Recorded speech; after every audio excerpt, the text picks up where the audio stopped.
Olá pessoal, aqui é o professor Luiz da matéria de Química do Centro Educacional de Paula e a gente está chegando na nossa segunda unidade, né, a nossa segunda aula de Química e nessa aula a gente vai aprender sobre o conceito base. O que são as bases? Bom, já dando fazendo um pequeno resumo, as bases são exatamente o oposto do ácido. Enquanto o ácido ele tem tendência a roubar elétrons, as bases elas têm tendência a doar elétrons. Professor, só existem ácidos e bases? Não, não existem só ácidos e bases, existem também os sais e também existem os óxidos, que são compostos que são extremamente importantes para a gente, que mais para frente a gente vai ver um pouco sobre. Os óxidos, provavelmente eu vou falar não nessa unidade, mas em outro local, mas os sais eu vou dar umas pequenas citadas nessa unidade. Então, pessoal, ácidos e bases. Com tamanha frequência em nosso ambiente, não é de espantar que ácidos e bases tenham sido estudados por tantos séculos. Sim, existem evidências de usos do vinagre, por exemplo, que é uma substância ácida, que é o ácido, tem ácido acético ali, desde 6.000 anos antes de Cristo. Então a gente tem usado o vinagre por mais ou menos aí uns 8.000 anos, mais ou menos, né? Tá, os próprios termos são medievais, ok, sim. Ácido vem da palavra latina ácidos, que significa azedo, ou seja, é, se você já colocou o vinagre na boca, você provavelmente já percebeu que ele é bem azedo. Inicialmente o termo era aplicado ao vinagre, mas outras substâncias com propriedades semelhantes passaram a ter essa denominação. Como eu falei, se você já colocou vinagre na boca, você percebeu que ele é azedo, bem azedo. Alcali, outro termo para bases, vem da palavra arábica alcali, que significa cinzas. Quando cinzas são dissolvidas em água, essa substância se torna básica devido à presença de carbonato de potássio. Eles percebiam que depois que eles pegavam aquelas cinzas das árvores que eles queimavam e jogavam em água, essa substância meio que começava a tentar anular o ácido, né? Se tornava básica, por causa do carbonato de potássio. Tá, a palavra sal já foi utilizada exclusivamente para referência ao sal marinho, né, ou cloreto de sódio, que é o famoso sal de cozinha.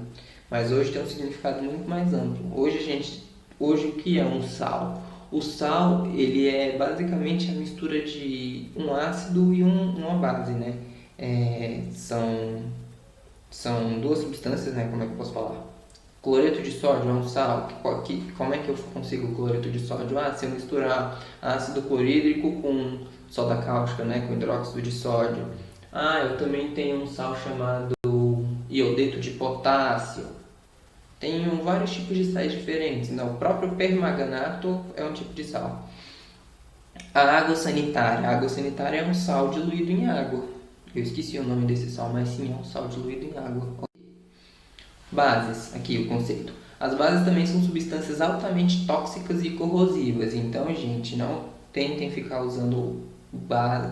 Falam que, porque meu estômago está muito ácido, eu vou comer aqui um pedaço de soda cáustica. Não, aquilo é extremamente corrosivo. Assim como os ácidos. Podemos identificar as bases usando indicadores de ácido base. No caso, o que a gente falou? Que as substâncias que são menores que 7, né, naquela escala de pH, elas são básicas, e as que são maiores que 7, não, no caso as menores que 7 são ácidas, as maiores de 7 são básicas, certo? Aqui, ó, o hidróxido de sódio, a popular soda cáustica, ele se ioniza com água e libera um hidroxila, né, que se chama OH-, definindo assim como base. Como eu falei, a base ela tem tendência a doar elétrons, enquanto o ácido ele tem tendência a roubar elétrons. Se eu pegar o ácido clorídrico, né, o ácido clorídrico que é o HCl, e misturar com a soda cáustica, né, que é o hidróxido de sódio, com NaOH, eu vou ter o ácido vai reagir com a base, aí vai separar o hidrogênio do ácido, né? Vai ficar o H- ou H+, junto com o OH-, aí eles vão se juntar e vão se transformar em água. Aí o Na, né, do potássio, né, do potássio não, do sódio, o Na do sódio, ele vai se juntar com o Cl do cloro e vai virar NaCl, né? Que é o nosso famoso sal de cozinha, que é o cloreto de sódio. Ok. No caso dessa reação aqui, está falando que o hidróxido de sódio em solução aquosa, né, misturado com água, ele vai separar o ânion do cátion, né? A parte positiva da parte negativa. O OH ele vai roubar o elétron do Na, ele tem tendência a roubar elétrons, né? E assim eles vão se separar.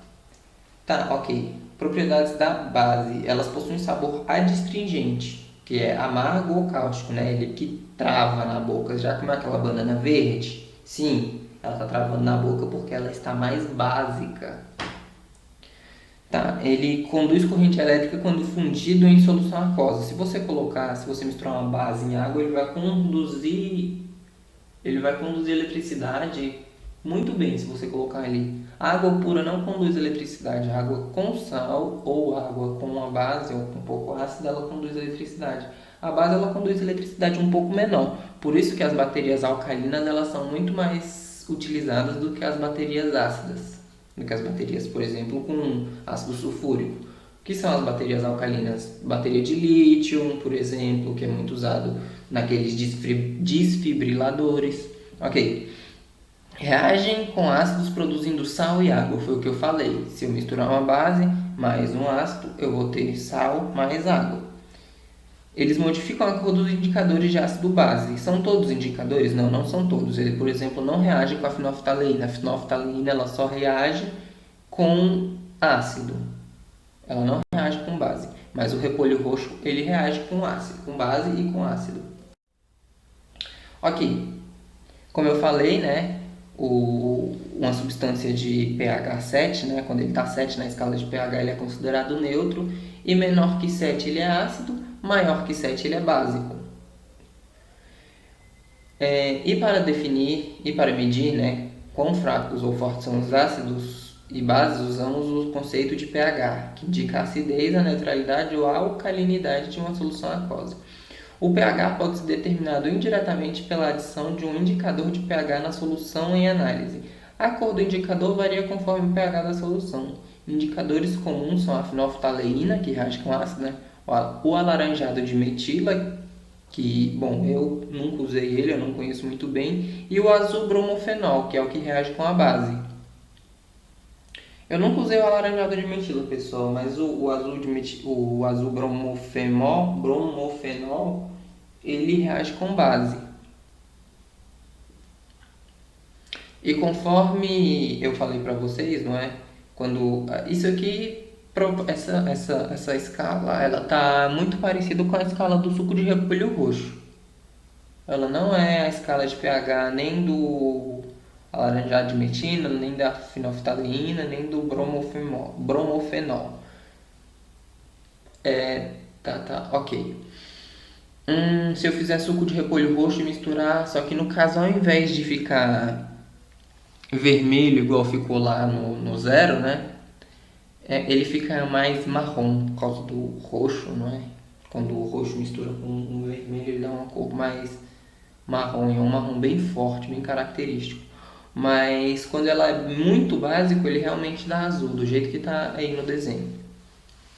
Bom, nessa tabela a gente consegue ver alguma escala, né? Por exemplo, a bateria ácida, né? O suco de limão, o vinagre,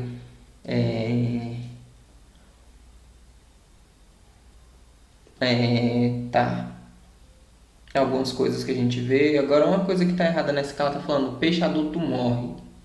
Quando um peixe adulto morre, né, aquele cheiro do peixe, aquele cheiro característico do peixe, ele não é ácido, ele é básico. Por isso que quando a gente vai assar um peixe, por isso quando a gente quer acabar com aquele cheiro horrível de peixe que fica no ambiente, né, principalmente podre, a gente joga limão, a gente joga vinagre, a gente joga qualquer coisa que seja ácida, pra gente dar uma neutralizada naquele cheiro, porque ele é um cheiro característico de uma coisa básica e ele não é ácida. Uma coisa interessante que a gente consegue ver nesse gráfico é a chuva ácida. O que é a chuva ácida? Geralmente é uma chuva que acontece em locais que são muito industrializados, que eles têm eles usam muito combustível fóssil, muito essas coisas assim muito produto químico que agrava o meio ambiente. Que produtos podem ser esses? Bom, eu posso usar alguma coisa que tem enxofre, né? Na gasolina tem um pouco de enxofre, no, pode ser um pouco de lixo acumulado, né? Aquele chorume pode evaporar e parar no ar. O diesel também, a gente consegue encontrar enxofre no diesel, né, nos combustíveis fósseis em geral. E com isso, esse enxofre é um exemplo, né? Não é só o enxofre, mas também nitrogênio que a gente usa em muitas coisas. Ele evapora, vai parar na nossa atmosfera e lá ele reage com hidrogênio e com oxigênio, né? Ele reage com a água. E com isso acontecem chuvas ácidas de chuvas de ácido sulfúrico ou chuvas de ácido nítrico ou ácido nitroso. Ou até chuvas de ácido sulfuroso às vezes também acontecem. São chuvas que destroem plantações, queimam a nossa pele, assim, a gente sente ela um pouco quente na pele às vezes quando ela está mais diluída, quando ela está menos a gente sente a nossa pele queimar um pouco, às vezes pode até dar um problema na pele, pode causar até certos tipos de câncer de pele. Tá, ok, mudando de slide que eu já passei tempo demais aqui. O pH também pode ser determinado usando um medidor de pH que consiste em um eletrodo acoplado em um potenciômetro como o da foto ao lado. Bem, nessa foto bem pequenininha que tem aqui de uma maquininha, é a foto de um medidor de pH elétrico. Ele mede tanto substâncias ácidas como básicas. Eu usei ele 2 vezes em laboratório. Ele tem uma pontinha que é extremamente sensível. Das 2 vezes que eu usei, eu quebrei essa pontinha e não deu muito certo. Ele é bastante caro. Enfim, mas ele consegue medir o pH mais precisamente do que as outras, porque tanto o repolho roxo, como o papel de tornassol, ou alaranjado de metila, ou o azul, bromo, sei lá, ou a fenolftaleína, a gente não tem o nível exato, a gente consegue se aproximar, a gente tem o que o nosso olho consegue identificar. Já nessa máquina ela consegue medir mais precisamente o pH. Tá, resumindo. Então as bases elas são compostos iônicos que em solução aquosa liberam o íon, né, OH-, que é um hidroxila. O nome disso é hidroxila, que é aqui, ó, hidróxido ou hidroxila. Por exemplo, ó, hidróxido de boro, não é? Ele vai liberar boro, né, X+, né, dependendo da quantidade de boro que tiver, mais X quantidade de OH-. Ou seja, eu tenho um boro para, não sei, não é boro não, acho que aqui ele está falando que, esse slide ele não está falando que é o boro, mas sim um composto B, que ele usou um composto A no ácido e um composto B na base. Enfim, ele vai perder essa quantidade de elétrons que tiver a mesma quantidade de hidroxila, ou seja, ó, eu tenho um composto B, entre parênteses OH, X, eu tenho X quantidades de OH. Então significa que esse composto vai perder essas X quantidades de elétrons. Uma coisa, os elétrons eles conseguem perder até cerca de 3 elétrons. Assim, os compostos eles conseguem perder até cerca de 3 elétrons. Até 3 elétrons eles são considerados básicos. Depois disso, né, o 4 eles não têm tendência nem a perder nem a ganhar elétrons, eles têm tendência de compartilhar entre si. Mas do 5 para frente, né? Do 5 para frente não. O 5 e o 6, o 5, o 6 e o 7, eles têm tendência a receber elétrons. Então, se você for a gente tem que ir na tabela periódica e ver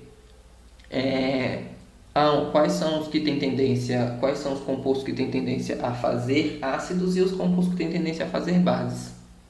Porque não é assim, qualquer composto da tabela periódica vai criar uma base, qualquer composto vai criar um ácido. Eu nunca vou conseguir uma base, por exemplo, hidróxido de cloro.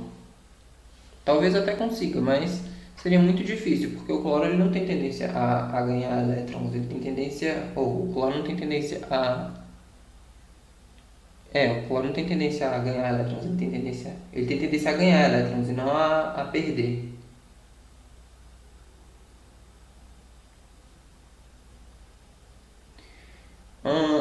Ok, vamos passar para frente. Como as bases são compostos iônicos quando dissolvidos em água, os íons separam-se. Esse processo é chamado de dissociação iônica. E aqui tem alguns exemplos, né? É o mesmo processo que acontece quando se mistura um ácido na água, né? Tem essa dissociação iônica também, né? Na verdade, temos bases iônicas e moleculares. As mais importantes, portanto, que nos interessam são as iônicas. Bases, formulação. Para encontrar a fórmula de uma base, considera-se que ela tenha ânions, né, de OH-, e que devem anular as cargas do cátion. O que são cátions? Cátions são matérias, são materiais, são compostos que têm tendência a perder elétrons e os ânions têm tendência a ganhar elétrons. Os ânions eles geralmente ficam com cargas negativas, enquanto os cátions ficam com cargas positivas. Ok, exemplo. Os cátions mais importantes que a gente vai ter, que a gente vai usar para fazer os nossos compostos básicos aqui, são o cobre, né? Cu é o cobre, o Hg é o, bom, não lembro, Fe é ferro, Ca é cobalto, Ni níquel, Au é ouro, Sn eu não lembro, Pb é chumbo, Mn eu não lembro, Pt acho que é prata. Al é alumínio, Zn é zinco, Ag eu também não lembro. Bom, tem alguns metais, eu não estou com a tabela periódica aqui. Eu não estou com a tabela periódica aqui. Eu vou tentar depois postar a tabela periódica para vocês no Moodle, fazer um vídeo só sobre tabela periódica. Ok, nomenclatura. As nomenclaturas do ácidos a gente tem sempre hidróxido do D, aí esse D é acrescentado no nome do cátion a seguir, não é? Os cátions que a gente usa para fazer o nosso composto. A gente tem o hidróxido de sódio, o hidróxido de cálcio, o hidróxido de alumínio, o hidróxido de amônio, hidróxido de, não sei, hidróxido de iodo talvez. Não, iodo não. Iodo a gente não faz a base iodo, a gente usa como ácido, ok? A gente tem hidróxido de... a gente tem inúmeros hidróxidos, mas toda base é um hidróxido? Não, professor, tem base... Não, meu querido aluno. Professor, toda base é um hidróxido? Não, nem toda base é hidróxido. E nem toda base também vai liberar água. A gente tem algumas outras bases que, ao invés delas reagirem com ácido e se transformar em água, elas reagem com ácido e passam a ser gases. Por exemplo, como é que é? O bicarbonato de sódio, ele reage com os ácidos e ele passa a ser gás, né? Ele vai passar para um gás. Ok. Para cátions com mais de uma valência, especifica-se esta em algarismo romano. Usa-se as terminações ouso para de menor valência e ico para de menor valência. Hidróxido de ferro 2, o hidróxido ferroso. Hidróxido de ferro 3, o hidróxido férrico. NaOH, que é o hidróxido de sódio, uma das substâncias consumidas em maior quantidade no mundo todo, é utilizada em limpeza doméstica pesada para fabricação de sabão. O nome usual dela é soda cáustica. A gente tem também o hidróxido de magnésio. Em suspensão aquosa é comercializado como leite de magnésia, um antiácido estomacal e laxante suave. Ele tem um gosto muito ruim, eu já tomei quando eu sofria de gastrite. Sofria gastrite por causa da faculdade, viu, gente? Faculdade é extremamente estressante. Hidróxido de alumínio. Ele é utilizado em medicamentos e antiácidos. Também tem o hidróxido de amônio, que é o amoníaco. Ele é usado em limpeza doméstica, em produção de fertilizante. É uma base que se decompõe liberando o gás amônio. O hidróxido de amônio ele também é utilizado em outras coisas, na indústria química também. Ok, aqui tem algumas atividades de aplicando o conceito. Eu não vou responder essas atividades. Depois eu respondo essas atividades com vocês. Eu vou deixar elas para vocês tentarem responder. Mais atividades, eu também vou deixar elas para vocês tentarem responder. Essas atividades estão na apostila. E eu vou tentar trazer algumas atividades melhorzinhas para vocês. Mais atividades. Ok. Mais atividades. Tem bastante atividades aqui. Por quê? Porque eu não estou pegando só atividade de base mais. Eu estou pegando atividade de bases e ácidos.